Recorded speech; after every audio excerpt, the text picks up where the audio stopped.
Latif, kepada beliau kami haturkan.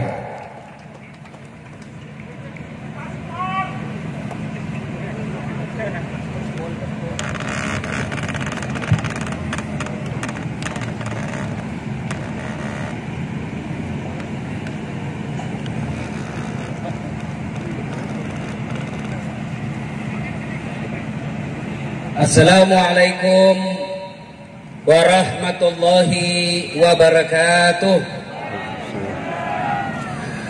Alhamdulillahi rabbil alamin. Wa bihi nasta'inu ala umurid dunya waddin. Asyhadu an la ilaha illallah wa ashhadu anna Muhammadan abduhu wa rasuluh. Allahumma salli ala sayyidina Muhammad wa ala alihi wa sahbihi ajma'in, amma ba'd. Faqad qala Allah subhanahu wa ta'ala fi kitabil karim wa huwa asdaqul qailin. A'udzu billahi minasy syaithanir rajim. Bismillahirrahmanirrahim. Ya ayyuhalladzina amanu taqullaha haqqa tuqatih wa la tamutunna illa wa antum muslimun. Wahai orang-orang yang beriman, bertakwalah kalian kepada Allah dengan sebenar-benarnya takwa, dan janganlah kalian mati kecuali dalam keadaan beragama Islam. Ayat ini Jumat dibacakan khatib. Ayat ini Jumat kita dengar di mimbar khutbah. Apabila di kantor bupati ada perintah Pak Bupati yang harus diulang-ulang tiap pekan, pasti perintah itu sangat penting. Ayat ini Jumat kita dengarkan, berarti ayat ini sangat penting. Dan rasa-rasanya ayat ini susah diterima akal sehat. Jangan kamu mati, berarti mati kamu yang ngatur. Jangan kamu mati ya, berarti mati mau-maumu. Mati mau atau tidak, tiba saatnya pasti mati. Orang kaya, orang miskin, raja-raja, rakyat biasa, bupati, kencangnya. Coba, semua mati. Berarti yang jadi masalah sesungguhnya bukan mati itu. Yang jadi masalah illa wa antum muslimun, kecuali dalam keadaan beragama Islam. Berarti ayat ini Allah ingin sampaikan kepada kita, hai umat Islam, das'at latif, kamu lahir dalam keadaan beragama Islam, nikahmu syariat Islam, kartu identitasmu tertulis Islam, tapi belum tentu kau mati dalam keadaan beragama Islam. Adakah orang Islam yang bisa mati dalam keadaan kekafirannya? Ada. Insya Allah kita tidak akan mati dalam keadaan berzina. Insya Allah kita tidak akan mati dalam keadaan lagi mabuk narkoba. Insya Allah kita tidak akan mati dalam keadaan ngerampok. Yang bisa membuat kita mati kafir, hubbi aklil haram, suka memakan makanan haram. Siapa mereka? Jangan marah ya, jangan marah. Contoh aja ini, mereka yang terima serangan fajar ketika pilkada atau pilpres.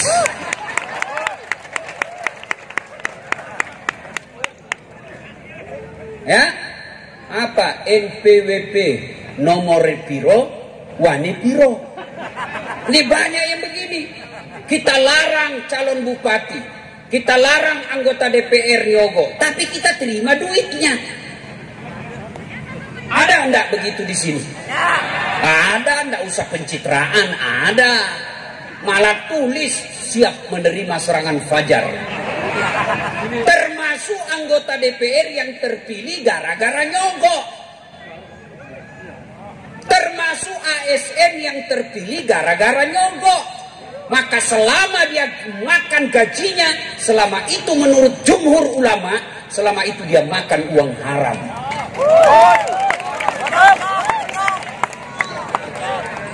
Boleh, Pak. Ini gaspol atau rem-rem? Jangan gaspol bos, nanti tabrakan. Rem-rem sedikit. Banyak di antara kita, insya Allah kita tidak tergoda perempuan, insya Allah kita tidak tergoda narkoba. Tapi yang membuat kita tergoda dan bisa masih dalam keadaan kekafiran, selalu memakan uang haram.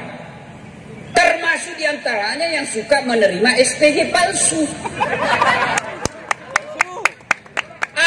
PJ-nya, tidak ada perjalanannya. Ini semua ini. Begitu bejatnya kita sebagian bangsa Indonesia, honor ustadz pun dipotongnya. Saya paling tidak senang itu kalau ceramah di kantor-kantor pejabat. Lain lihat tanda tangan kita, lain pula dia kasih kita. Dia kasihnya kita kwitansi kosong. Saya kalau dikasih kwitansi kosong langsung saya tolak. Perjelas dulu bos, apa maksudmu ini kwitansi kosong? Tulis angkanya di situ. Kau kurangi nolnya, bahaya akibatnya. Yang ketawa saya serius ini. Ya tak tahulah saya kalau di Madura ini, karena baru pertama saya diceramah Pulau Madura ini.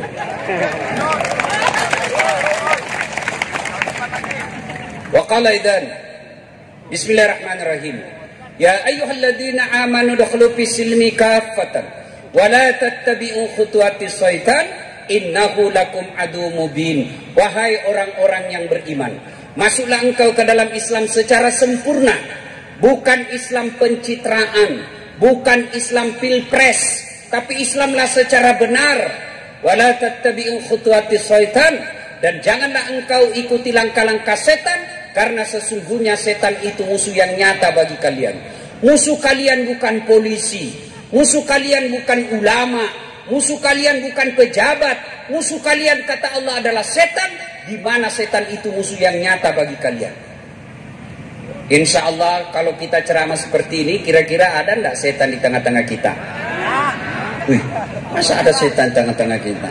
Banyak. Setannya bukan pocong, bukan suster ngesot, tapi apa setan yang ada tengah-tengah kita? Bentuknya handphone.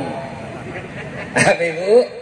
Handphone. Orang sudah ceramah masih sini juga. Nah, padahal artinya lihat kok HP baru saya pakai. Orang sudah ceramah masih menggosok. Nah itu setan itu mengalihkan perhatian. Simpan dulu HP-nya bu, sebentar kita ya, sebentar. Saya biasa kalau ceramah tidak senang kalau ada siaran langsung. Kenapa? Ini bisa kita offside pak. Contoh, Ustadz kita Abdul Somad. Beliau ditanya, Pak Ustadz bagaimana hukumnya main catur? Secara langsung. Beliau jawab haram apabila azan berkomandan kalian masih main catur. Haram, tapi dipotong itu azan. Akhirnya yang terdengar haram main catur. Marahlah pemain catur dari Sabang sampai Merauke. Saya juga ditanya, Ustadz Das'ad bagaimana hukumnya main catur? Haram. Betul Ustadz, haram. Kenapa bisa? Karena kau bunuh Perdana Menteri sama Raja. Ya haram kalau kau membunuh Perdana Menteri. Simpan dulu handphonenya. Sebentar lagi kita ya. Malah di Sulawesi bu, saya lagi ceramah, ada ibu-ibu lagi di belakangi saya. Lagi ceramah ibu, dia membelakang. Dalam hati saya, barusannya ada orang saya ceramah, dia belakangi saya.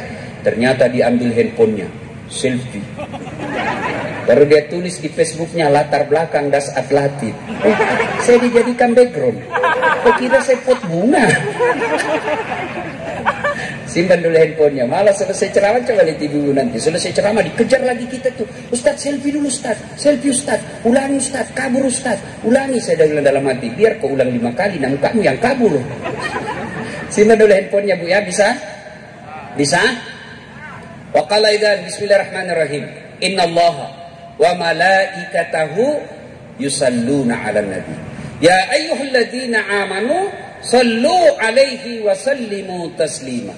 Sesungguhnya Allah dan para malaikatnya bersalawat kepada Rasulullah Muhammad sallallahu alaihi wasallam, maka wahai orang-orang yang beriman, bersalawatlah kalian kepada Rasulullah dengan sebaik-baik salawat.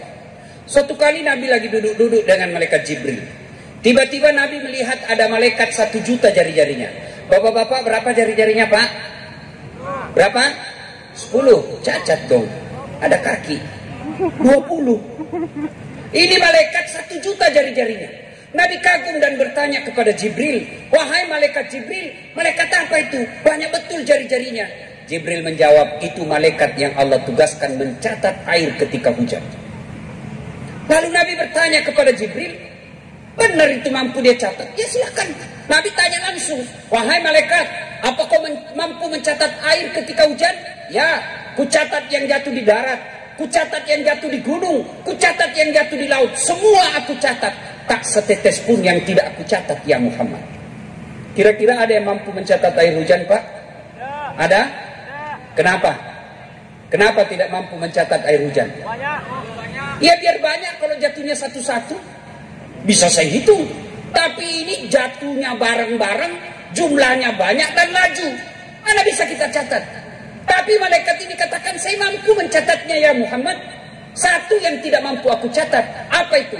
Ketika umatmu berkumpul di lapangan depan rumah jabatan Bupati Pamekasan, lalu mereka bersalawat bareng-bareng di tempat itu, saya tidak bisa mencatat betapa banyak pahala Allah turunkan di tempat itu. Maka ketika bapak-bapak tidak bisa memperbanyak amal dengan tahajud tadi malam. Ada yang tahajud tadi malam? Ada? Wah, pencitraan.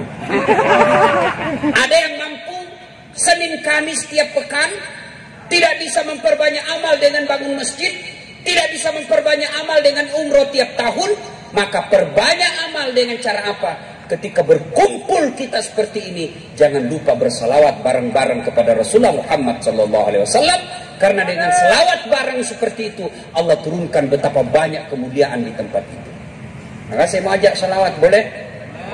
Boleh? Saya mau dengar ini orang-orang Madura yang ada di sini, mana lebih kencang suara ibu-ibunya daripada bapak-bapaknya? Bisa? Bisa Ibu? Oke, kita dengar dulu, kita tanding mana lebih kencang. Ibu-ibunya dulu, bapak-bapak diam. Oke?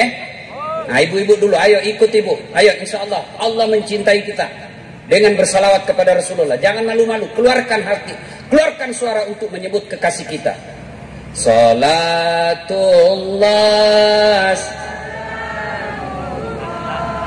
ala toha,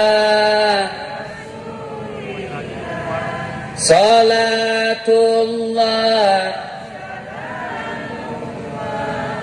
ala Yasin. Nilainya 5,0. Ibu-ibu diam, bapak-bapak, yuk yang merasa jenis kelamin laki-laki, jangan malu-malu Pak, jangan mempermalukan jenis kelamin kita Pak. Ayo, ibu-ibu diam, ayo Pak, ayo.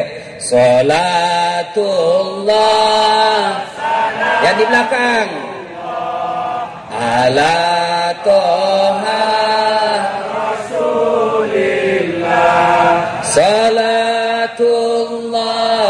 salamullah ala Yasin Habibillah. 7,5. Alhamdulillah. Ibu bapak, saudara-saudara sekalian teristimewa yang mengundang kita malam hari ini, Bapak Bupati dan Wakil Bupati beserta istri dan Forkopimda yang insya Allah dimuliakan dan dirahmati oleh Allah Subhanahu Wa Taala. Teristimewa yang kita muliakan, tuan-tuan guru, alim ulama yang insya Allah membawa keberkahan di tempat ini. Sebelum saya ceramah, saya mau tanya, sebelum lanjut saya mau tanya, Bu Ibu, berapa jumlah anaknya Nabi? Berapa Bu?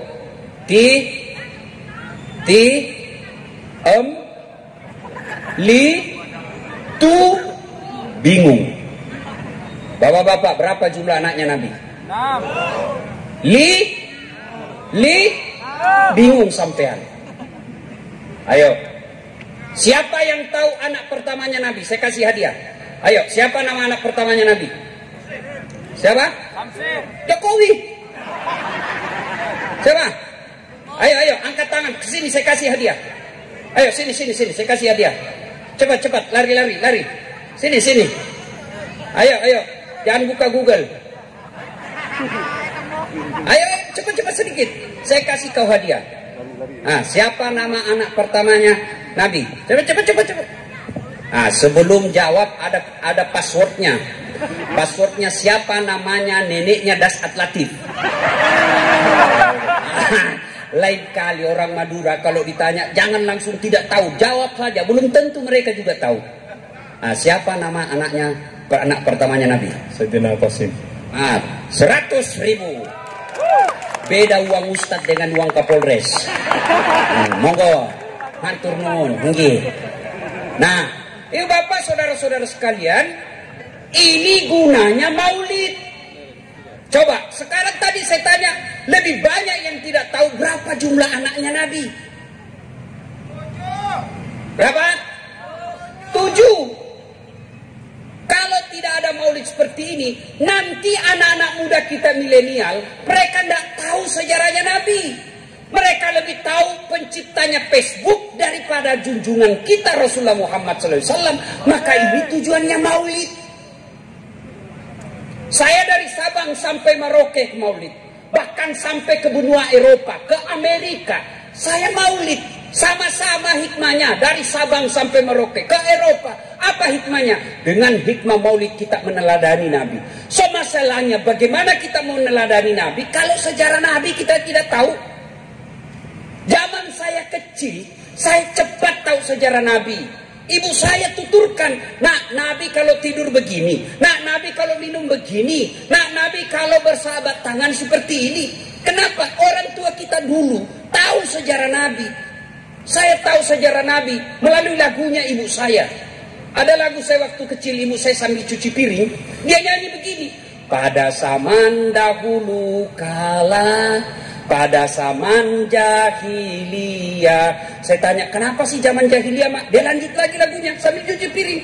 Lahirlah seorang Rasul yang terakhir dan mulia. Siapa sih Nabi terakhir, Mak? Nabi Muhammad namanya. Ibunya siapa, Mak? Siti Aminah ibunya. Bapaknya siapa namanya, Mak? Abdullah nama ayahnya. Di mana tinggal? Di Sumeneb atau Pamekasan? Madinah tempat tinggalnya. Terus kenapa lagi, Mak? Setelah dewasa diangkat menjadi Rasul. Siapa yang angkat? Bupatinya atau wakil bupati? Oleh Allah yang kuasa. Allah itu siapa, Mak? Pencipta alam semesta.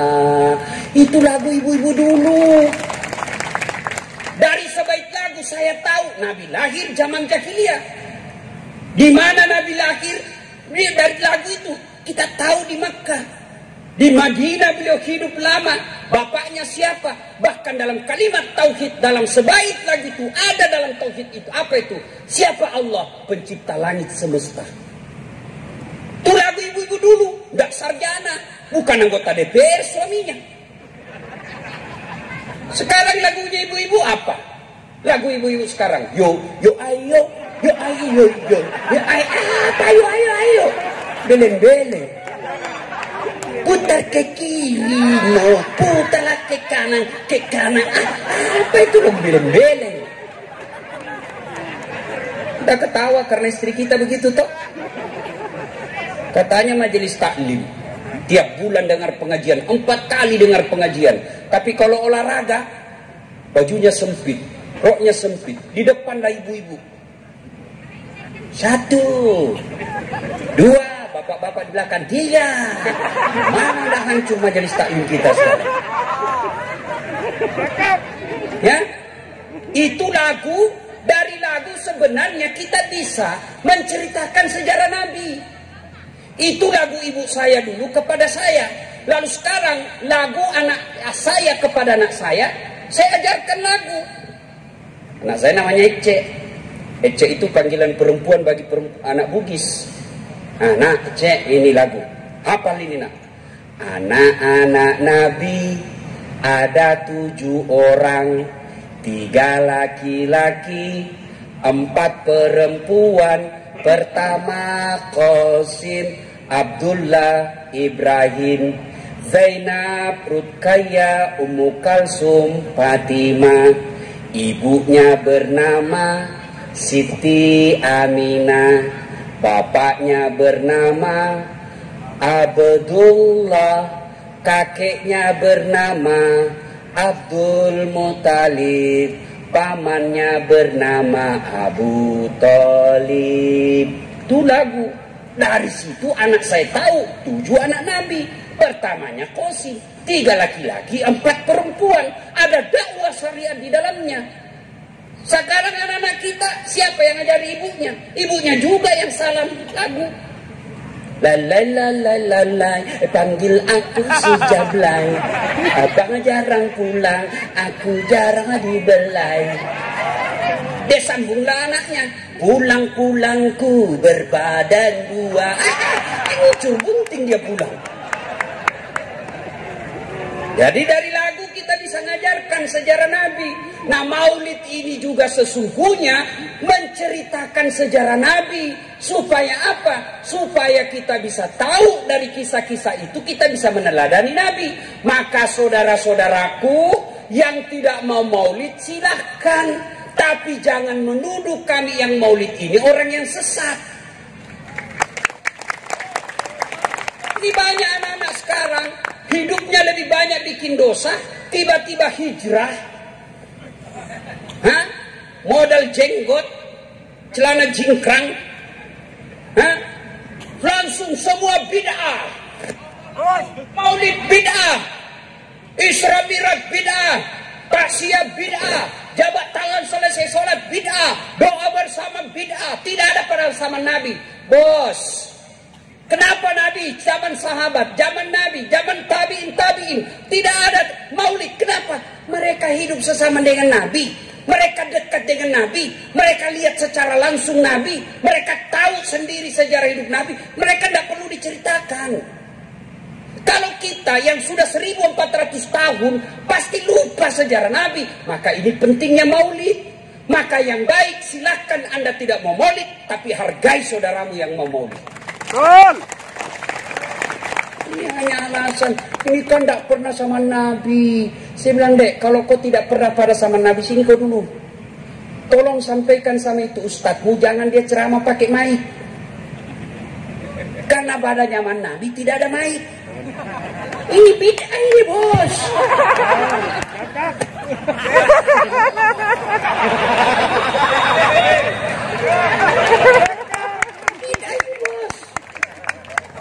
Itu soal mic yang berkaitan langsung dengan ibadah. Sini kau. Pernah tak Nabi bayar zakat pakai beras? Pernah Nabi pakai zakat pakai beras? Tidak. Berarti Bapak harus pakai kurma sama gandum. Berarti orang yang bayar zakat rakyat Indonesia pakai beras itu bid'ah. Ayo, Nabi dari Madinah ke Mekah umroh zaman itu pakai apa? Pakai apa? Pakai onta. Maka datanglah sampean pergi umroh naik pesawat, itu bid'ah. Tidak ada pada zaman Nabi. Maka silakan dari Pemekasan you pergi Mekah pakai onta, 17 tahun sudah sampai. Maka saudara-saudaraku, mari saling menghargai. Silahkan yang mau maulid laksanakan dengan sepenuh hati, dengan semeriah kemampuan kita. Yang tidak mau maulid, silahkan tidak usah maulid. Dan kalian yang tidak mau maulid, jangan mengatakan yang tidak maulid mereka sesat. Saling menghargai, aman persoalan. Ini pertama. Nah sekarang, yang kedua, saya tidak mungkin menceramai bapak-bapak, tuan-tuan tidak mungkin saya ceramai. Saya sampaikan saja beberapa sisi kehidupan Nabi yang mudah-mudahan bisa kita bawa oleh-oleh pulang ceramah. Itu Nabi lahirnya zaman jahiliyah. Apakah jahiliyah itu berkaitan dengan waktu saja? Tidak. Jahiliyah itu berkaitan dengan karakter, mental, tabiat, sifat. Apa sifat jahiliyah? Satu di antara sifat jahiliyah itu, makasih Pak Bupati, alhamdulillah. Apa karakter masyarakat jahiliyah? Sombong. Di antara sekian banyak karakter jahiliyah, sombong. Apa itu sombong? Pakai barang mahal. Belum tentu sampean punya duit beli baju krokodil. Tahu krokodil? Buaya. Cap buaya. Sampean punya duit, beli itu kalau ada. Supaya harga diri kita tidak dihina orang lain. Ibu-ibu punya berlian, pakai itu berlian supaya orang tidak remehkan kita. Silakan. Tapi apa itu sombong? Kata Nabi, dua karakter sombong: menolak kebenaran, nganggap remeh orang lain. Bapak pakai cap buaya, itu katanya kalau asli kepalanya menghadap ke dalam, kalau palsu menghadap keluar, jadi buaya darat. Ada buaya darat di sini? Ada? Tidak ada Pak. Tidak tahu nanti. Kata Ustadz Abdul Somad, buaya itu selama dia di laut, di air, dia akan setia. Tapi jangan coba-coba dia ke darat, dia buaya darat. Nah, karakter orang sombong itu dua. Satu, nolak kebenaran, nganggap remeh orang lain. Pintar, baik. Cerdas, baik.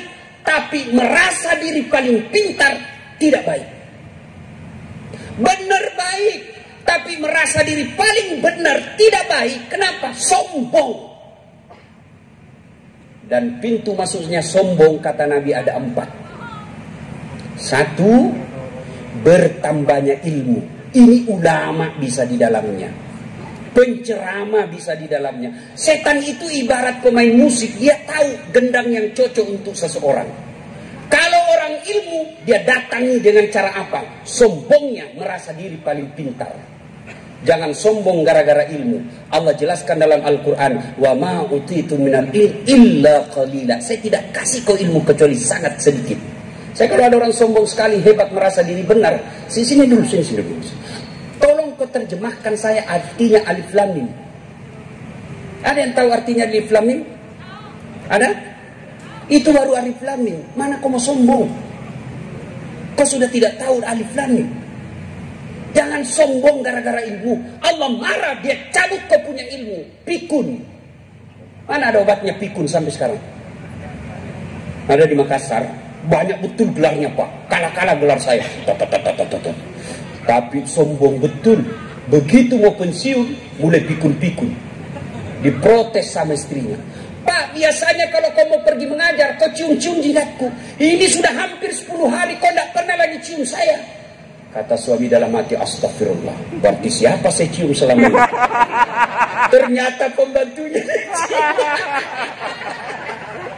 Jangan sombong. Kalau Allah cabut, kau tidak bisa bedakan mana pembantu, mana istri. Jangan juga modus, Pak. Mantan-mantan sudah dengar begini, besok masuk kamar pembantu. Didapat sama nanya, udah, saya kira ibumu nak. Apa yang kita mau sombongkan dengan ilmu itu? 2, penyebab datangnya sombong, kata Nabi, bertambahnya pangkat jabatan. Anggota DPR mau sombong. Bapak jadi anggota DPR karena dipilih. Kalau tidak dipilih, wabillahi taufiq wal hidayah. Wassalam. Bupati mau sombong, pret. 5 tahun aja, bos. Kalau terpilih lagi ya 10. Kalau sudah 10 tahun, biar bapak masih mau jadi bupati, tidak bisa, Pak. Bapak 10 tahun sudah itu lepas, mau lagi pasang lambang Garuda, dibilang orang gila. Apa yang kita mau sombongkan dengan bupati? Kepala dinas mau sombong. Bapak jadi kepala dinas karena disenang sama Pak Bupati. Biar Pak Bupati senang, kalau istrinya Bupati tidak senang, wassalam. Ayo, apa yang mau sombongkan dengan jabatanmu? Yang ketawa, saya serius ini. Bupati juga ini menentukan juga, Pak. Biar Pak Bupati sudah teken datanya, ya jangan suka selingkuh ini. Nah, jangan. Betul. Yang ketiga, apa yang Bapak mau sombongkan? Kata Nabi, tambahnya apa? 1 tambah ilmu, 2 tambah jabatan, 3 tambah harta. Jangan sombong gara-gara harta. Belajar dari Palu, tsunami di Palu, belajar dari Aceh, tsunami di Aceh. Sekejap saja, itu Palu kemarin, tidak sampai 10 menit, berat, rata, miskin. Apa yang kita mau sombongkan dengan harta? Oke lah, tetap punya mobil banyak, tetap punya rumah, tetap punya deposito, punya kebun tembakau yang puluhan hektar. Tapi kalau Allah marah, dia cabut kau punya nikmat. Apa? Duitmu banyak, tidak ada bisa kau makan. Dilarang makan nasi. Apa enaknya kalau dilarang makan nasi? Dilarang makan garam, dilarang makan gula, dilarang makan daging, dilarang makan lemak. Semua dilarang. Apa aja bisa dia makan? Ubi rebus.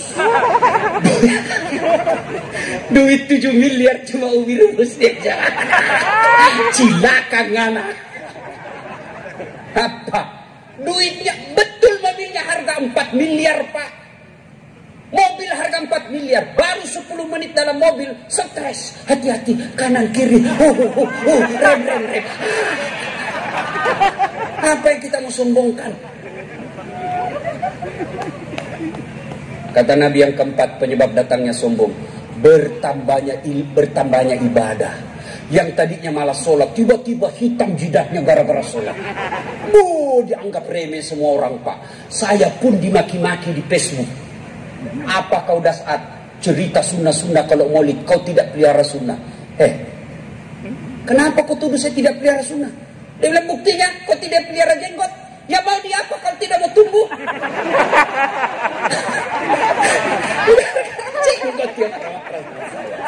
Masya Allah.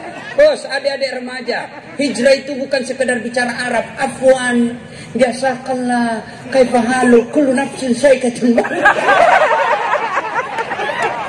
Bukan sekedar itu. Biar kalian ilmu tinggi, ibadah lengkap, tapi kau remehkan orang lain, bahkan kau rendahkan martabat sesamamu muslim, kau hina di hadapan Allah. Rasulullah mana pernah kita dengar meremehkan orang? Jadi orang sombong itu jahiliyah. Meskipun dia hidup di tahun 2020, dia sombong, karakter jahiliyah ada pada dirinya. Jadi jahiliyah itu bukan tahun sebelum Nabi lahir. Sekarang pun kalau kamu jahiliyah, sombong, nganggap remeh orang lain, nolak kebenaran, kalian masyarakat jahiliyah. Maka hadir agama menghilangkan kesombongan itu. Kata Allah dalam hadits qudsi, ada 3 temannya setan. Satu di antara teman setan, ghaniyun mutakabbir, orang kaya yang sombong. Kaya jabatan sombong, temannya setan. Kaya harta sombong, temannya setan. Kaya ilmu sombong, temannya setan. Kaya ibadah sombong, temannya setan. Tapi orang masih maklum, kalau dia punya jabatan, punya duit, punya harta, punya kekuasaan, dia sombong. Orang masih bilang, ya maklumlah dia bupati. Ada jabatannya, ada kepala dinasnya, ada staf ahlinya, ahli yang tidak ada stafnya. Ada satpol PP-nya, ya wajar lah. Tapi temannya setan. Tapi kalau sudah miskin, tidak terkenal, bego, goblok, dongo, beleng-beleng, sombong lagi. Kau bukan temannya setan, kau sudah jadi setan, silakan. Dia ketawa, saya serius ini. Ayo Bapak Ibu saudara-saudara sekalian. Nih, berikutnya, kisah berikutnya. Ketika usia Rasulullah 36 tahun, terjadi perselisihan di kota Mekah. Belum jadi Nabi. Apa sumber perselisihannya? Ka'bah dipugar dan batu Hajar Aswad ini ditempatkan kembali pada posisi. Bertengkar 4 suku, merasa masing-masing punya hak meletakkan batu itu.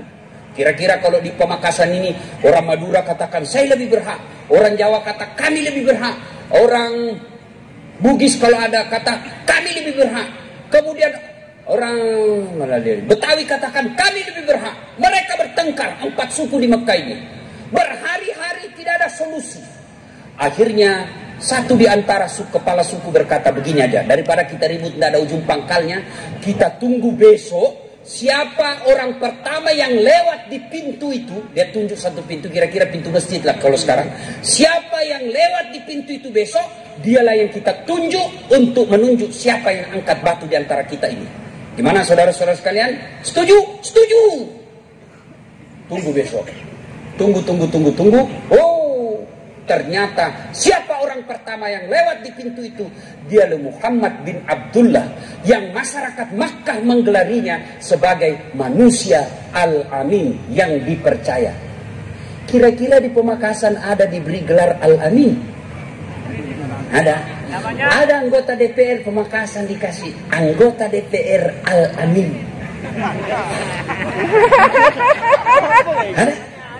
Ada ASN dikasih gelar Al-Amin. Tidak ada, Pak. Zaman Nabi.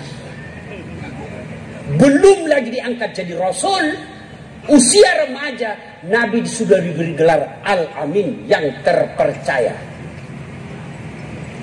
Kalau kita sekolah tinggi-tinggi tapi tidak ada Al-Amin,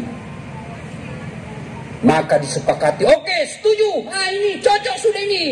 Inilah masyarakat kita, warga kita yang paling jujur. Ya Muhammad, siapa yang petunjuk di antara kami ini? Kata Nabi, baiklah kalau begitu. Nabi buka serbannya. Adik-adik, berapa tahu serban? Tahu serban? Berapa sujudnya serban? 4. Berapa? 4. Berapa suku yang bertengkar? 4. Kata Nabi begini, daripada sedulur-sedulur ribut, oke, ini serban, kau pegang sudutnya masing-masing.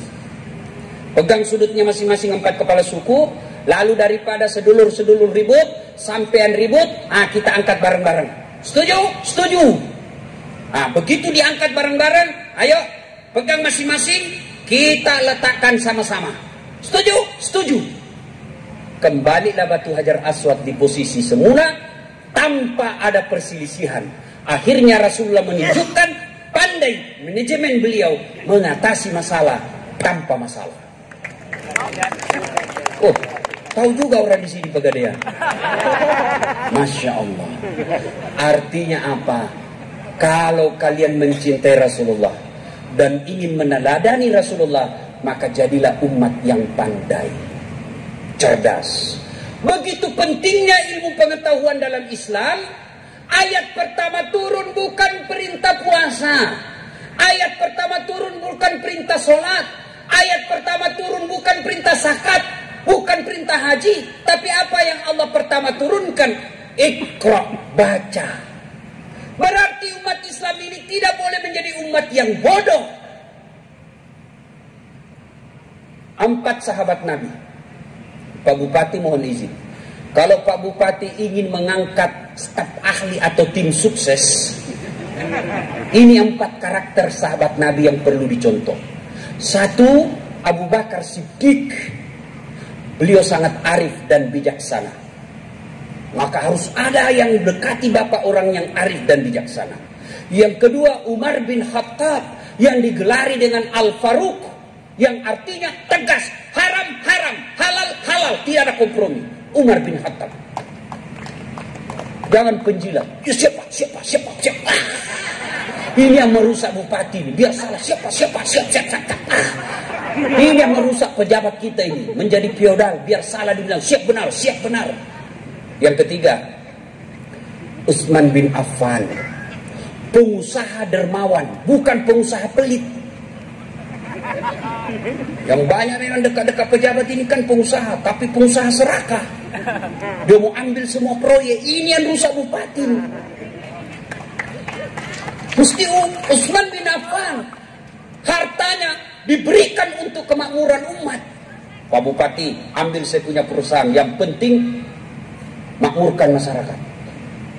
Itu Utsman bin Affan. Yang keempat, Ali bin Abi Thalib. Tokoh muda, brilian, cerdas. Sampai Nabi katakan, 4 sahabatku, Ali bin Abi Thalib paling cerdas. Nah, Ali bin Abi Thalib pernah ditanya sebagai orang cerdas, Ali, jika engkau disodorkan antara harta dengan ilmu, pilih mana? Ibu-ibu, kalau saya sodorkan iPhone 11 dengan kitab Durratun Nasihin, pilih mana, Ibu? Pilih mana? Kitab, pencitraan. Bapak-bapak pilih mana? Handphone atau Durratun Nasihin? Handphone. Tapi apa kata Ali? Saya pilih ilmu. Kenapa pilih ilmu ya Imam? Ada 3 kelebihan ilmu dibanding harta. 1, harta setengah mati kau jaga, ilmu dia yang jaga kamu. Contoh, punya duit 5 juta, kasih masuk bele-bele, Bele-bele itu di Makassar, arti bele-bele itu kalau di sini kaleng. Kaleng-kaleng. Bukan otaknya kaleng-kaleng. Kaleng. Sudah itu masukin duit. Kaleng itu digembok. Sudah? Sudah gembok. Kaleng ini dimasukin lemari. Gembok lagi lemari. Sudah berapa gemboknya? 2. Keluar kamar, gembok lagi kamar. Berapa gemboknya? 3.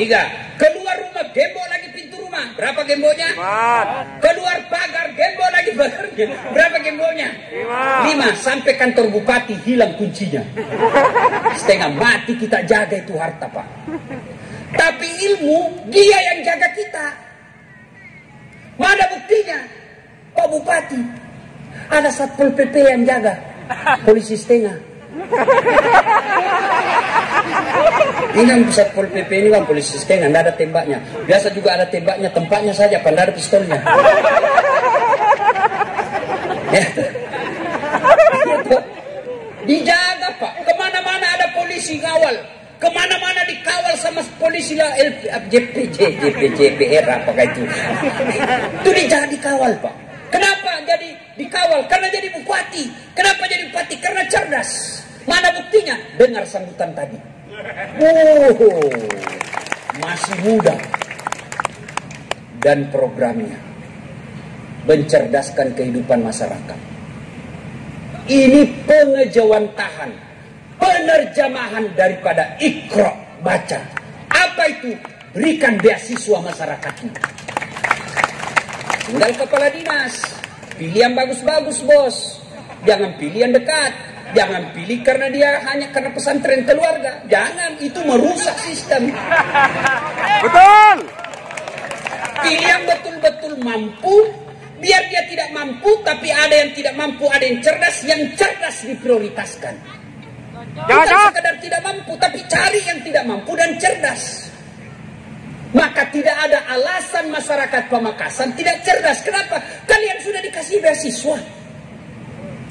Beda zaman saya dulu. Saya ini, Pak, tidak pernah mondok. Tamat SD saya pernah bertengkar bapak saya sampai saya menangis di hadapan Allah. Ya Allah, kenapa bapakku miskin? Saya mau pondok, saya bukan mau beli sepeda. Saya mau jadi anak pondok, tapi pondok waktu itu lebih mahal daripada sekolah umum. Maka saya sekolah umum. Alhamdulillah karena saya mau belajar dengan sendiri, maka saya bisa jadi ustaz. Maka saudara-saudara sekalian, kata Ali, harta kamu yang jaga, ilmu dia yang jaga kamu. 2 kata Ali, kelebihan ilmu. Dengan ilmu bisa dapat harta, tapi dengan harta belum tentu dapat ilmu. Contoh, ada di kampung saya, Pak, pengusaha tambak, banyak tambaknya, tapi tidak tahu membaca. Diajarlah membaca sama cucunya supaya tidak bikin malu. Beli buku besar yang banyak gambarnya. Eja, nek, PEP, tambah P, PEP, SOSO, PEPSO, DEDNT, bacanya apa? Odol. Lucu. Dibawalah dia ke Makassar.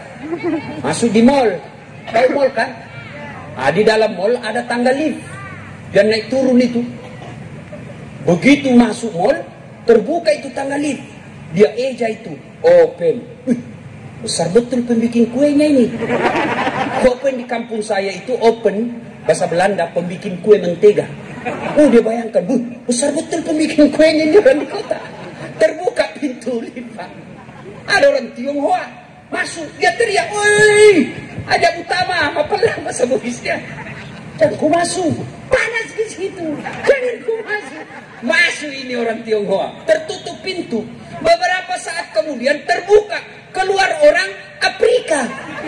Dan saya sudah bilang jangan kau masuk, hanguslah kau. Padahal dia masuk. Ini beleng-beleng. Banyak duitnya, tapi on. Dibawalah makan di restoran. Di mana makannya, Pak? Anaknya bawa restoran di Makassar. Enak semua makanan tadi, nak. Satu aja tidak kusuka. Setengah mati, kutelan, tidak mau masuk. Repot. Kata anaknya, yang mana? Setengah mati aku telan. Kenapa? Tidak bisa. Yang mana Pak? Itu yang putih tipis. Ternyata tisu.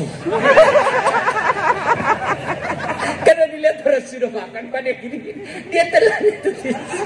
Ini banyak duitnya tapi pendek.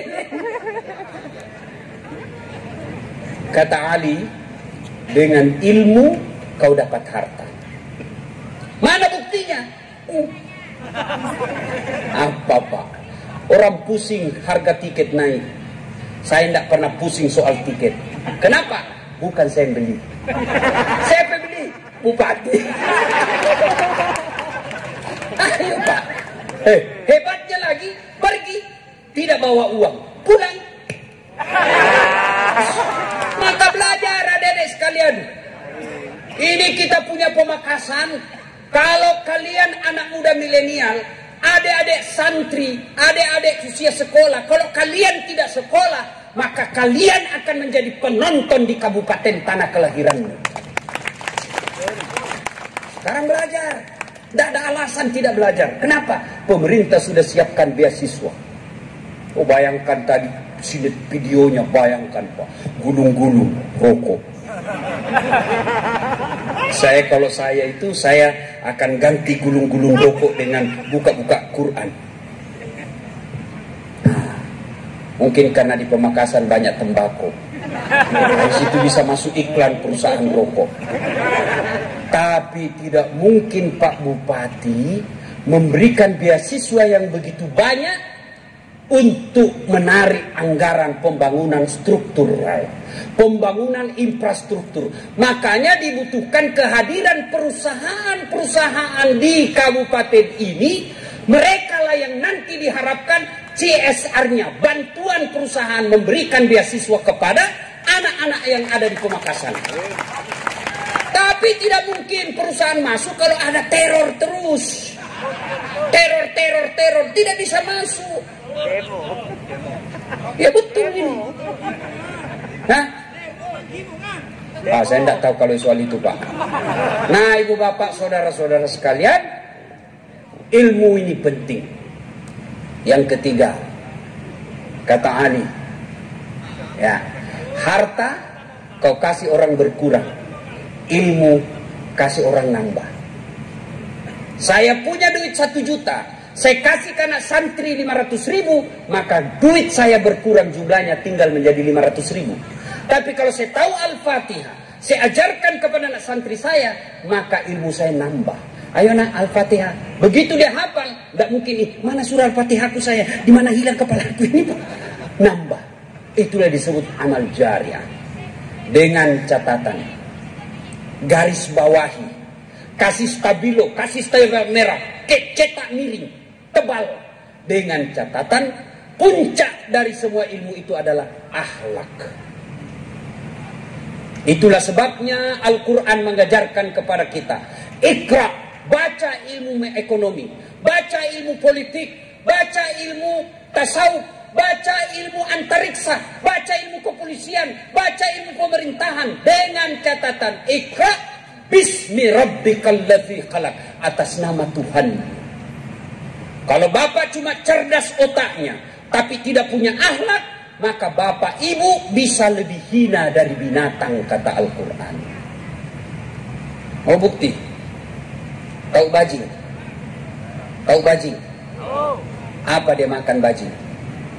Kacang-kacangan. Tapi namanya bajingan.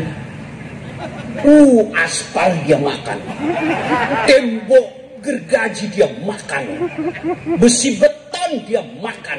Namanya kontraktor yang tinggi sekolahnya tapi akhlaknya rendah. Betul. Pernah dengar ceritanya kontraktor di akhirat? Pernah? Oh, jadi penghuni surga sama penghuni neraka ini SMS-an. Kata penghuni surga, Mas bro, bagaimana kabarmu di neraka? Dia bilang, tidak ada enaknya. Di blender terus kita di sini, tidak ada nyamannya. Kamu di situ di surga gimana? Waduh, masya Allah, nyaman betul. 1 laki-laki 7 bidadari. Kata penghuni neraka, boleh enggak kami jalan-jalan ke situ? Boleh aja ke sini. Tapi bagaimana caranya? Nah, penghuni neraka kan kreatif, Pak. Dia bilang begini, kami bangun jembatan dari surga, kamu juga bikin jembatan dari surga neraka. Setuju? Setuju. Ketemu kita di tengah. Oke, setuju? Setuju. Lelang proyek. Waktu pekerjaan 3 hari. Keluar pemenang tender. Proyek dari neraka hari pertama selesai 50%. Hari kedua tuntas 70%. Hari ketiga efisien dan efektif, tuntas sampai di tengah hari ketiga. Sampai hari ketiga ini proyek surga belum dimulai. Ngintiplah ini dari neraka. Kenapa di dalam surga ini belum dimulai proyeknya? Teriaklah ini dari neraka, Mas bro, kenapa belum mulai proyekmu? Kami sudah sampai di tengah sesuai perjanjian. Apa kata dari surga? Bagaimana mau dimulai? Kontraktor, pemborong, pengawas, panitia ada semua di situ. Di sini hanya penghafal Quran, nggak tahu dia ngitung-ngitung.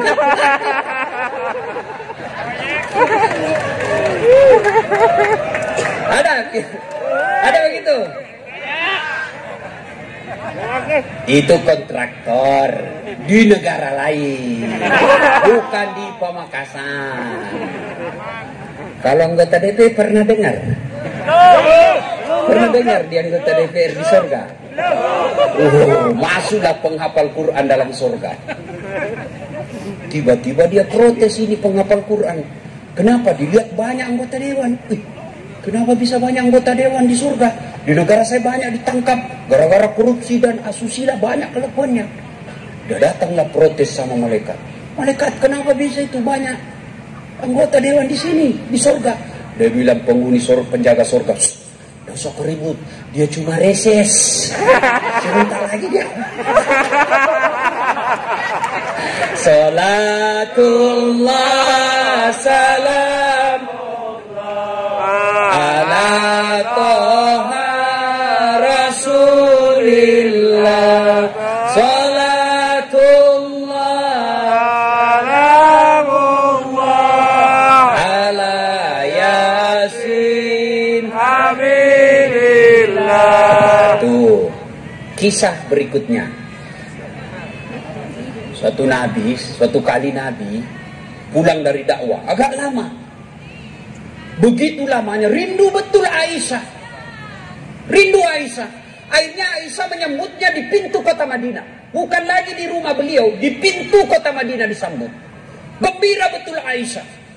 Begitu gembiranya, beliau tiba-tiba membuat teh. Salah satu kebiasaan Rasul kalau keluar diberikan teh. Nah, kehebatan Rasulullah itu sangat romantis. Salah satu keromantisan beliau kalau minum, seteguk dia minum, dia kasih istrinya. Hebatnya lagi, bekas bibirnya Aisyah yang diminum Rasulullah. Subhanallah. Jadi kalau Aisyah, Rasulullah kasih lagi Aisyah. Aisyah minum di sini, Pak, diminumnya lagi di sini. Bapak-bapak coba kalau minum bekas bibir istri. Bau betul mulutmu. Iksan. Hebatnya itu Rasulullah, Pak. Tapi pada hari itu Rasulullah minum, tidak dikasihnya istrinya. Minum 2 kali Rasul, Aisyah tidak dikasihnya. Aisyah mulai cemberut. Lalu ketiga kalinya tidak dikasih Rasulullah. Aisyah kemudian berkata, "Ya Rasulullah, apa ada perempuan lain yang tadi memberimu minum?" Jadi namanya cemburu itu, Pak, bukan cuma wanita zaman sekarang. Istri Nabi aja cemburu. Jadi jangan buat perempuan cemburu. Nah, lalu Rasulullah memberikan air itu, teh. Begitu dia minum Aisyah, langsung dimuntahkan. Kenapa? Ternyata Aisyah salah memberi resep. Garam dikiranya gula. Kenapa Rasulullah tidak memberi istrinya? Karena Rasulullah tidak mau kalau istrinya tahu dan kecewa, malu di depan Nabi. Dia tahan sendiri. Kira-kira ada suami model begitu di sini. Bu Bupati kira-kira apa? Pak Wakil kira-kira apa? Kalau kita kira-kira minum, dongok memang, goblok. Itulah Rasulullah. Rasul. Kita ingin meneladani Rasulullah dalam kehidupan sehari-hari. Nggak usah dulu deh yang jauh-jauh. Coba mulai malam ini hormati dan muliakan istri. Rasulullah itu dari 11 istri beliau tidak ada satupun yang dipanggil namanya. 11 istri Nabi tidak ada pernah mengatakan saya nyesal nikah sama engkau ya Muhammad. Tidak, 11. Bapak cuma satu istrinya menderita lahir batin. Rasulullah coba buka Barasanji. Beliau yang menyediakan sarapannya. Beliau yang membersihkan tempat tidurnya. Beliau yang menambal baju-bajunya. Itu Rasul, manusia pilihan, kekasih Allah, yang namanya selalu digandengkan dengan nama Allah. Yang dalam hadis qudsi Allah katakan, andai bukan karena engkau ya Muhammad, saya tidak ciptakan dunia dan surga isi-isinya. Tapi beliau membantu istrinya membersihkan tempat tidur. Beliau membersihkan istrinya. Beliau membantu istrinya. Itu Nabi. Bapak baru pegawai honor. Hargai saya. Jangan ketawa, saya sini. Kalau Bapak cinta kepada Nabi, muliakan istri. Kata Nabi, bukan bagian dari umatku suami yang tidak tahu menghargai istrinya. Itu muliakan. Rasulullah itu, beliau masuk kamar, sudah ada sisirnya. Dan begitu keluar dari kamar, sudah rapi rambutnya karena memuliakan istrinya. Kita sudah habis sempat pisang goreng, masih acak-acakan rambut pagi-pagi. Kata istrinya, baikinlah itu rambutmu mas. Apa, kenapa rambut saya keurusin? Rasulullah. Maka wajar Rasulullah sangat dicintai oleh istri-istri beliau. Tidak pernah beliau memanggil nama istrinya. Khadijah beliau panggil Ummul Mukminin. Aisyah beliau panggil ya Khumairah. Maka Bapak kalau cinta sama istri, mulai malam ini panggil istri kita dengan panggilan kasih sayang. Wahai istriku yang memancung hidungnya di lorong 3. Dia bilang, istriku tidak mancung hidungnya Ustaz. Ya giginya lah kau lihat. Istri giginya mancung Ustaz. Ya carilah mana yang spesial buat istri ya. Jangan mentang-mentang istri kita hitam dipanggil hitam. Hitam. Kata istrinya, apa sih mas pesek? Rasulullah, bayangkan Rasulullah begitu menghargai istri. Pernah suatu ketika beliau kumpul di ruang tamu bersama sahabat. Tiba-tiba datang istri beliau yang ketiga, agak senior, agak tua, dan yang membuka pintu Aisyah. Istri ketua beliau ini datang membawa kue makanan untuk Rasul. Tapi siapa yang buka pintu? Aisyah. Begitu buka pintu, Aisyah apakah mengambil kue itu? Tidak. Beliau ambil lalu ditumpahkan. Karena cemburu. Kira-kira kalau Bapak kepala dinas ditumpahkan di depan muka dan ada kawan-kawan di sini, apa Bapak kira-kira masih senyum? Kau permalukan saya. Saya ini eselon. Tapi apa begitu Rasulullah? Rasulullah tidak meresponnya dengan emosi. Rasulullah tidak meresponnya dengan harga diri beliau. Apa beliau katakan kepada sahabatnya? Kau lihat itu ibuku lagi cemburu. Cobalah amalkan bagaimana Rasulullah sangat memuliakan istrinya. Ini kita, istri yang hamilkan anak kita, istri yang melahirkan anak kita, istri yang menyusui anak kita, istri yang mendidik anak kita. Kita ambil dari rahim ibunya, kita ambil dari orang tuanya, lalu sampai di rumah kita maki-maki dan kadang-kala kita hina. Wajar, 30 tahun cari nafkah tidak bisa lepas dari kredit. Kenapa Bapak tidak mampu memuliakan orang yang mendampingi hidup kita? Muliakan istri. Tak mungkin ada kebahagiaan, kemuliaan rezeki kalau kita menghina istri. Insya Allah, saya bela ibu malam ini. Nah, tapi ibu juga harus seperti Khadijah. Mau punya suami seperti Nabi? Mau dong Ustaz. Tapi ibu juga harus punya sifat seperti istri Nabi. Bagaimana istri Nabi? Coba lihat Khadijah. 3 hari 3 malam. Nggak pulang-pulang Nabi. Karena ada di Gua Zur, Gua Hira. Terima wahyu. Pulang kedinginan. Beliau kedinginan pulang. 3 hari 3 malam nggak pulang. Begitu pulang kedinginan. Lalu Rasul berkata, ya istriku, kedinginan saya, selimuti saya. Kira-kira ibu-ibu 3 hari 3 malam tidak ada kabar dari suami. Di WhatsApp di reject, di telepon dimatikan. Tiba-tiba pulang kedinginan, selimuti saya. Kira-kira ibu selimuti? Hah? Ibu interogasi. Dari mana kamu? Artinya apa? Kalau ibu mau punya kekasih suami seperti Rasulullah, maka punyalah sifat sangka baik. Ini berapa banyak rumah tangga berantakan karena istri selalu sangka buruk. Telepon suaminya tidak jawab, mulai sangka buruk. Pasti gara-gara reuni ketemu lagi ini. Sangka baik, telepon tidak dijawab jam 8 pagi. Oh, berarti suamiku lagi sholat duha. 1 jam kemudian telepon belum jawab. Oh, berarti lagi rapat dengan Pak Bupati. Jam 12 telepon belum dijawab. Oh, lagi sholat jamaah di masjid Bapak.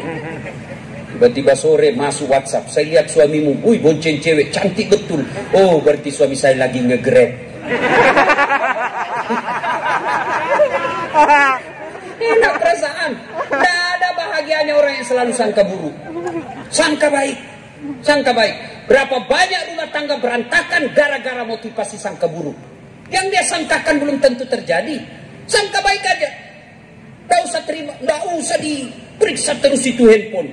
Pulang diperiksa terus. Kayak kita tahanan kota saja. Baru 10 menit keluar di telepon. Di mana kau Pak? Di mana kau? Saya di kantornya ribut dengan semua orang. Di mana kau? Di kantor. Coba video call. Ada begitu di sini? Ada. Ada? Ada. Ada takut sama istrinya di sini? Pak Bupati. Ada. Pak Bupati. Berhenti kau jadi laki-laki kalau takut sama istrinya. Tapi kalau dia ngamuk Ustaz, dia pecahkan piring, gak ada masalah. Kalau dia pecahkan satu lusin. Dia pecahkan gelas, pecahkan semua satu tempat piring. Kenapa? Piring boleh dibeli, gelas boleh dibeli. Harga diri sebagai suami tidak boleh diinjak-injak istri. Takbir. Allahu Akbar. Nah, itulah tadi yang takut sama istri. Ibu juga jangan kasihan seperti tahanan itu suami. Bapak, ibu pikir itu gampang jadi suami? Coba lihat ini, kasihan ini. Coba lihat muka-muka suami kita ini. Setengah mati cari duit supaya ibu bisa pakai emas. Supaya pulang kampung pakai baju baru, dihargai keluarga. Itu si suami kita. Dia pikir bagaimana supaya ibu bisa dibelikan AC di kamar. Tuh. Kasihan, maka jangan dijadikan tahanan kota. Bulan diperiksa semua handphone. Gimana kita punya harga diri? Saya serius ini Bu. Kalau ibu mau, kata Nabi, ibu mau punya suami setia hingga akhir, 3 aja rumusnya Bu. Pegang ini baik-baik. 1, kata Nabi, buat matanya senang. Gimana caranya maksudnya Ustaz? Terjemahannya, jadilah wanita yang cantik di depan suami. Kalau suami senang baju merah, pakai terus baju merah. Dari Sabang sampai Merauke, tugas baju merah aja kan. Kalau suami senang model rambut poluan, seperti rambut poluan. Saya tidak senang Ustaz. Bukan soal ibu senang atau tidak. Yang soal ibu adalah suami saya senang. Sebaik-baik penampilan seorang istri adalah ketika ada suaminya di rumah. Bahkan kita tidak Pak. Oh, baru pulang, daster tinggi sebelah. Pakai bedak yang terbuat dari beras.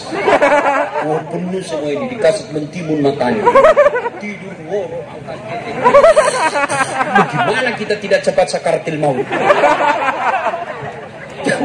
Mulai besok ibu coba pakailah, ibu-ibu besok ini.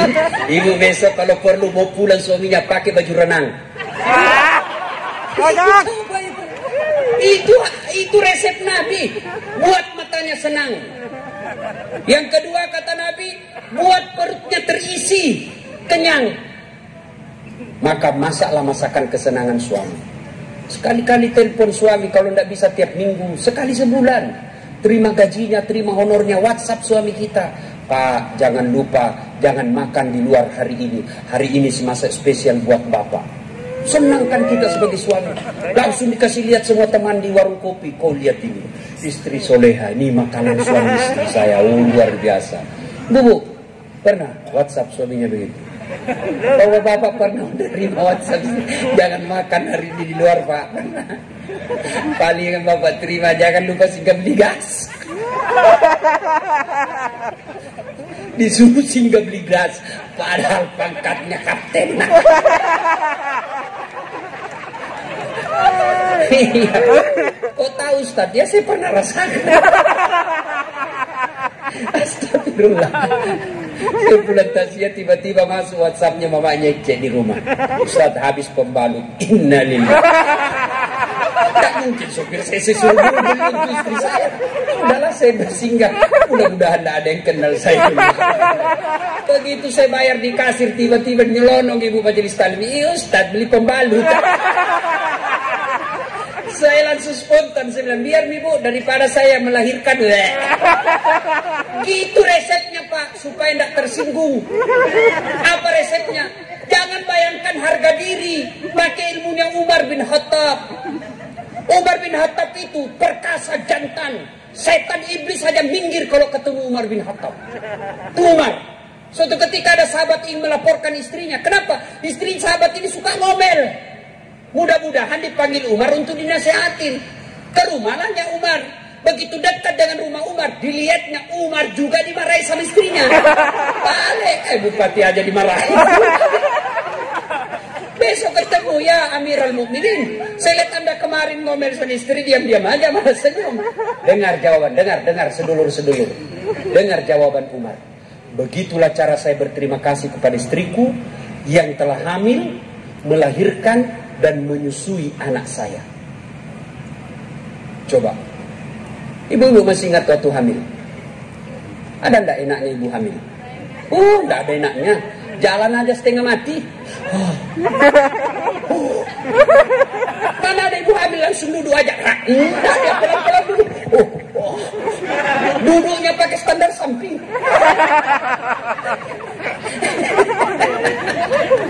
Iya dong.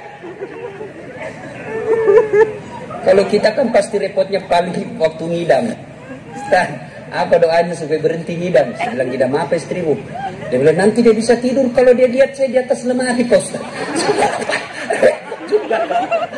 Jadi kalau istrinya mau tidur jam 10, setengah 10 sudah naik di atas lemari. Saya berhenti kalau dikasih bodoh-bodoh ke istri. Yang kedua kata Umar, begitulah cara saya berterima kasih kepada istriku yang telah melahirkan anakku. Masih ingat waktu melahirkan ibu? Masih? Ada enggak ibu-ibu melahirkan senyum? Ibu, mentang-mentang istri bupati melahirkan, keluar kona. Setengah mati juga dia. Oh. Itu Pak. Bapak-bapak stres tapi masih sempat merokok. Coba itu bapak-bapak kalau stres, lalu lalang depan pintu tapi merokok dia Pak. Itu istri, pilihannya hanya dua. Kalau anda setengah mati, mati setelah melahirkan anak ini. Dan yang ketiga kata Umar, begitulah cara saya berterima kasih kepada istriku yang telah menyusui dan membesarkan anak saya. Ibu-ibu, masih ingat waktu menyusui? Masih? Apalagi waktu tumbuh giginya ibu? 7 bulan.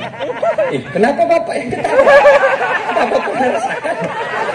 Coba deh. Mana ada digigit? Kok gigit saya? Di bujurnya itu udah. Lepas kuda. Itu siang anaknya. Malam.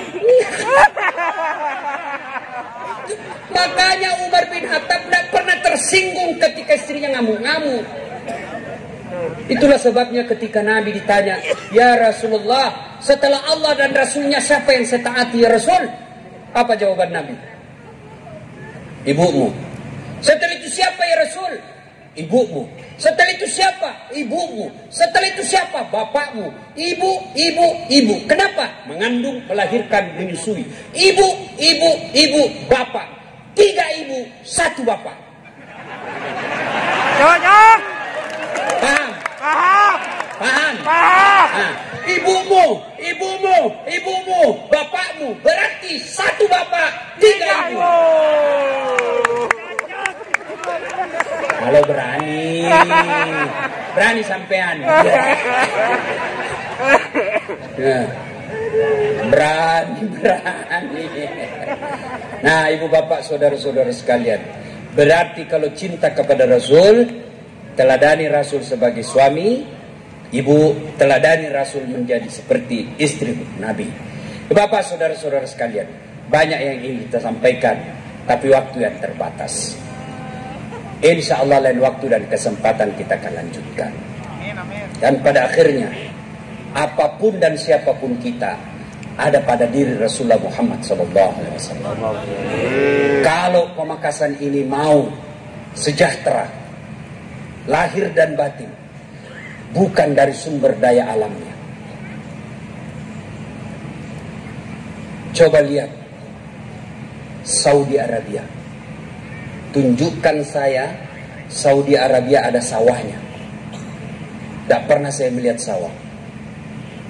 Di Indonesia dari Sabang sampai Merauke, tunjukkan saya kabupaten yang tidak ada sawahnya. Semua punya sawah. Saudi Arabia tidak pernah impor dan krisis beras. Indonesia kadangkala masih impor beras. Padahal kita punya sawah sejauh mandang memata memandang. Berarti yang bisa memakmurkan negara kita bukan sumber daya alam bagi kita orang beriman, tapi apa? Kecintaan kita kepada Islam kita. Dan Islam hadir karena jasa dari seorang manusia, yaitu Muhammad Sallallahu Alaihi Wasallam. Karenanya kalau mau makmur Pamekasan ini, cintai Rasulullah Sallallahu Alaihi Wasallam. Bagaimana cara mencintai Rasulullah? Menurut pendapat-pendapat para ulama, mencintai Rasulullah itu satu, memperbanyak menyebut namanya dengan cara bersalawat kepada Rasulullah. Allah perintah puasa, Allah tidak puasa. Allah perintah haji, Allah tidak haji. Allah bahkan perintah sholat 5 kali semalam, Allah tidak ikut menunaikan sholat. Tapi Allah perintah kita selawat. Dengar firman Allah, Innallah wa malaikatahu yusalluna ala nabi. Allah dan para malaikatnya berselawat kepada Rasulullah Muhammad SAW. Tidak cukup sampai di situ, maka Allah mengajak kepada kita, wahai orang-orang yang beriman, bersalawatlah kalian kepada Rasulullah. Bersalawatlah kalian kepada Rasulullah. Yusalluna ala nabi, sallu alaihi wa sallimu taslima. Bersalawatlah kalian kepada Rasulullah dengan sebaik-baik selawat. Tidak diajarkan salawat sambil merokok. Tidak diajarkan salawat sambil makan kue. Apa dilarang? Tidak dilarang, tapi itu bagian dari adab bersalawat kepada Nabi. Bersalawat dengan sebaik-baik selawat. Yang kedua, kalau cinta kepada Rasulullah, amalkan sunnah-sunnahnya. Bagaimana cara mengamalkan sunnah-sunnahnya? Amalkanlah sesuai dengan kemampuan yang mau kita lakukan, tanpa menghina orang yang tidak mampu melakukan sunnah. Ada orang barangkali mampu memelihara sunnah dengan pelihara jenggot, silahkan. Ada orang yang mampu memelihara sunnah dengan cara apa? Kaki celananya jingkrang, silahkan. Ada orang yang memelihara sunnah dengan Senin Kamis, silahkan. Silahkan yang Senin Kamis, jangan engkau celah orang yang pelihara jenggot. Silahkan pelihara jenggotmu, tapi jangan engkau meremehkan orang yang tidak pelihara jenggot. Lakukan sunnah itu sesuai dengan kemampuan kita. Dan yang ketiga, ketika cinta kepada Rasulullah, syarat yang ketiga, pelihara warisannya. Cintai warisannya. Apa warisan Nabi? Bukan bupati, bukan presiden, tapi apa warisan Nabi? Al-ulama'u warisatul anbiya. Ulama adalah pewaris para nabi. Mencintai ulama bagian daripada perintah agama.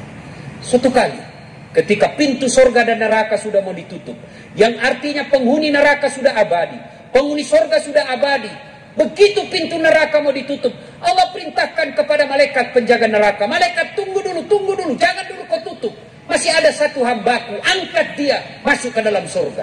Kata malaikat, tidak ada lagi, orang bejat semua sudah ini sisa-sisa. Saya lebih tahu dari engkau malaikat, kau turun cari, turun cari, setengah mati cari. Kenapa? Barang rongsokan. Cari ketemu, diangkat, ada cahaya dalam dirinya. Apa yang pernah kau lakukan sehingga engkau batal abadi dalam neraka dan engkau diangkat masuk surga? Tidak ada. Aku ingat dulu, pasti ada. Tidak ada, pasti ada. Oh ingat. Oh saya ingat ya malaikat. Apa? Saya pernah bersahabat dengan sahabatnya ulama. Belum lagi ulamanya langsung, bersahabat dengan sahabatnya ulama. Maka Allah mengangkatnya masuk ke dalam surga. Itulah sebabnya tidak heran masyarakat Madura sangat memuliakan ulama karena percaya akan hadis ini. Ketika staf Pak Bupati menghubungi saya untuk datang ceramah di kabupaten ini, langsung saya menggeser acara saya dan saya katakan, insya Allah saya akan datang. Karena Madura ini kita kenal masyarakatnya suku yang sangat mencintai ulama. Tetapi tidak cukup dengan cinta semata, tapi tunjukkan akhlak mulia. Dengan cara apa? Saling menghormati, saling memuliakan ketika terjadi perbedaan pendapat di antara ulama kita. Demikian, mudah-mudahan ada manfaat. Dan akhirnya Allah Subhanahu wa taala berfirman, laqad kana lakum fi Rasulillahi uswatun hasanah. Sungguh pada diri Rasulullah Muhammad SAW terdapat contoh teladan yang sangat baik. Apapun dan siapapun kita, mari mencontoh Rasulullah dalam kehidupan sehari-hari. Kita bersyukur kepada Allah Subhanahu wa taala, Pemakasan ini pemimpin kita, bupati kita yang diberikan amanah oleh rakyat untuk memimpin 5 tahun ini adalah keturunan para ulama. Karenanya tidak ada alasan untuk tidak taat kepada pemerintah kita yang apabila dalam keputusan-keputusannya itu mendekatkan kita kepada Allah Subhanahu wa taala. Saya yakin di bawah kepemimpinan bupati dan wakil bupati yang muda, bukan cuma muda tapi cerdas, bukan cuma cerdas tapi insya Allah cinta kepada ulama, cinta kepada agama. Karenanya kita berharap dan berdoa kepada Allah, mudah-mudahan pemimpin kita ditunjukkan yang hak adalah hak, berikan kemampuan melaksanakannya, dan ditunjukkan yang batil adalah batil, diberikan kesanggupan untuk memerangi kebatilan itu. Demikian, mudah-mudahan ada manfaat. Sebelum saya akhiri, saya ingin berpantun. Pantunnya begini. Lebat batang padi cerami, padi dipanen di pagi hari. Niat hati berpoligami, apa daya takut istri. Balasan pantun itu, burung kenari terbang tinggi, mencari makan di pagi hari. Bukan kami takut istri, cuma istri lebih berani. Demikian, mudah-mudahan ada manfaat. Lebih dan kurangnya mohon dimaafkan. Nun wal kalami miskrun billahi fi sabilil haq. Assalamualaikum warahmatullahi wabarakatuh. Mohon berkenan kepada Kiai Haji Dasnat Latif untuk memimpin doa untuk mengakhiri acara pada malam hari ini. Terima kasih. Kita awali dengan mengirimkan suratul Fatihah kepada Rasulullah Muhammad SAW. Mohon berkenan Bapak Ibu sekalian, jika ada rasa senang atas dakwah yang saya sampaikan, mohon berkenan untuk suratul Fatihah itu arwah bapak saya. Ila hadratin Nabi Mustafa Muhammad SAW, summa hususil ruhil almarhum Abdul Latif bin Syafo. Al-Fatihah.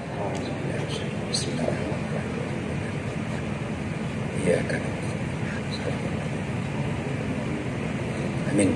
A'udzu billahi minasyaitonir rajim. Bismillahirrahmanirrahim. Allahumma shalli ala sayyidina Muhammad wa ala ali sayyidina Muhammad. Alhamdulillahi rabbil alamin arrahmanir rahim maliki yaumiddin. Iyyaka na'budu wa iyyaka nasta'in. Allahumma ighfir lil mu'minina wal mu'minat wal muslimina wal muslimat al-akhya'i minhum wal amwat innaka sami'un qaribun mujibud da'wat wa qadiyal hajat. Ya Allah, Zat yang maha membalas, balaslah segala kebaikan orang-orang telah mewakafkan waktu, harta dan ilmunya untuk kemajuan kabupaten ini. Angkat harkat dan martabatnya, wujudkan cita-citanya, bahagiakan keluarganya, dan jika kelak menghadap kepadamu, hadapkan dalam iman dan Islam. Amin. Ya Allah, ya Rabbi, Ustaz yang beri hidayah, berikan hidayah kepada pemimpin kami, ya Allah. Tunjukkanlah kepada mereka yang hak adalah hak, dan berikan kesanggupan kepada mereka untuk melaksanakan yang hak itu. Tunjukkanlah kepada pemimpin kami yang batil adalah batil, dan berikan kesanggupan kepada pemimpin kami untuk memerangi kebatilan itu. Ya Allah, ya Rabbi, ya Karim, Zat yang mempertautkan hati di antara kami, persaudarakan kami atas nama keadilan dan kebenaran. Jangan kau persaudarakan kami atas nama kepentingan politik dan kekuasaan semata, ya Allah. Ya Allah, ya Rabbi, ya Karim, kami hanya bisa berdoa dan memohon, di tangan-Mu jualah yang mengabulkan doa kami. Karenanya dengarkan dan kabulkan doa kami. Rabbana la tuzigh qulubana ba'da idh hadaytana wa hab lana min ladunka rahmah innaka antal wahhab. Rabbana atina fid dunya hasanah wa fil akhirati hasanah wa qina adzabannar. Subhana rabbika rabbil izzati amma yasifun. Wassalamun ala mursalin walhamdulillahi rabbil alamin.